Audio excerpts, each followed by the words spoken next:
Hello, Dr. Joe here of the AskDrJoe.org and the 2020from.com. So what have I got in front of me here? Well, I've got a very nice looking bread. This is one of two best breads suitable for diabetics. I will do another video on the other bread some other time, but today I want to focus on this very bread here and explain to you why I think this bread is the best bread for diabetics. Before we continue though, just a quick plug. This is my book on managing high blood pressure with lifestyle approach. Links to get the book right below this very video. So why do I think this bread here is the best bread for diabetics? Well, it's mainly because of the process through which this bread is made. Now, this bread is made from grains, obviously. However, the grains are fermented. And it's not just fermentation, it is a slow fermentation process that lasts 5 good days, okay? 5 good days of fermentation of the grain from which this bread is made. And that is why I like this bread. You might be wondering, why is that important? Well, it is important because the fermentation process actually makes the nutrients in this bread more bioavailable. So for instance, the phosphorus in this bread is made more bioavailable. The iron in this bread is made more bioavailable. The calcium in this bread is made more bioavailable. But that's just a sidekick. The one that should interest you as a diabetic is the fact that the fiber in this bread is also made more bioavailable, which means this bread will have less impact on your blood sugar. Okay? And that's why I will recommend this very bread for you. And I've been testing it and I can confirm that the blood sugar impact of this bread is quite modest. And the reason for this is that the bioavailability of the fiber in this very bread means that when you consume this bread, your blood sugar rise is a lot slower and also your blood sugar level will be a lot lower.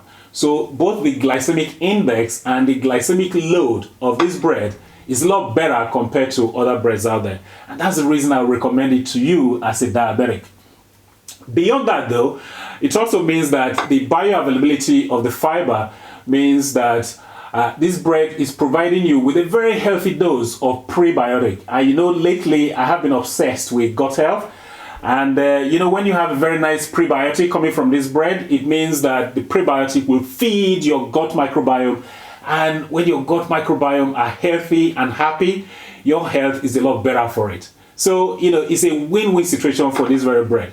And I highly recommend it to you as a diabetic. Now, you may be wondering, what bread am I talking about? Well, it is sourdough bread, okay? This is sourdough bread. And by the way, this is a bread that is consumed by the blue zones, okay? The people living in the blue zones, and that's why they live long as well. It's one of the reasons they live long.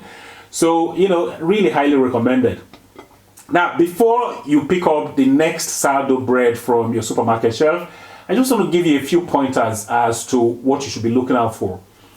So the first thing is that the sourdough bread must be made from whole grain, okay?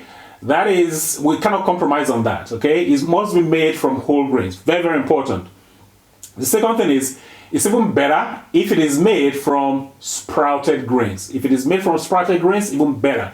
Because a lot of the things you guys worry about, you know, like lectins and what have you, all of that will be gone, okay? Sprouted grains have a better nutritional profile compared to the parent grain. So that's a big tick there. The third thing is that you must look at the label, the nutritional label. There must be no added sugar, okay? As a diabetic, you don't want any added sugar, you know, in your food. So make sure there's no added sugar. So 3 things I'm talking about. One is the bread must be made, the sourdough bread that is, should be made from whole grains. Even better if it is made from sprouted grains and no added sugar. Those are the 3 things you should be looking out for, okay? For instance, I've got this one here. This is the one that I get from my supermarket. And looking at the list of ingredients, it's got water. Oh, by the way, the next ingredient after water should be whole grains, okay? Either is the first ingredient or the ingredient after water. So here it's got water and then wholemeal spelt flour. We've got sprouted spelt, okay? That is, you know, sprouted grains. I love that. And of course, rye flour and then fermented wheat flour as well. So this bread will pass the test. Okay, this bread will pass the test, and that's the reason I buy it. And like I said, I have been testing it, and the blood sugar results have been very, very good. Okay, so the blood sugar impact of sourdough bread is quite modest, and that's the reason I will recommend it for you as a diabetic. Okay, so I'm hoping that you got some value from this very video. If you did, please give the video a thumbs up, please like the video, and also please share this video with your friends, with your family, with your colleagues. If you got any questions, any comments regarding the content of this video presentation, go ahead, leave your comments or questions down below. That's it for this video. Until next time, enjoy your sourdough bread. Until next time, this is Dr. Joe signing out.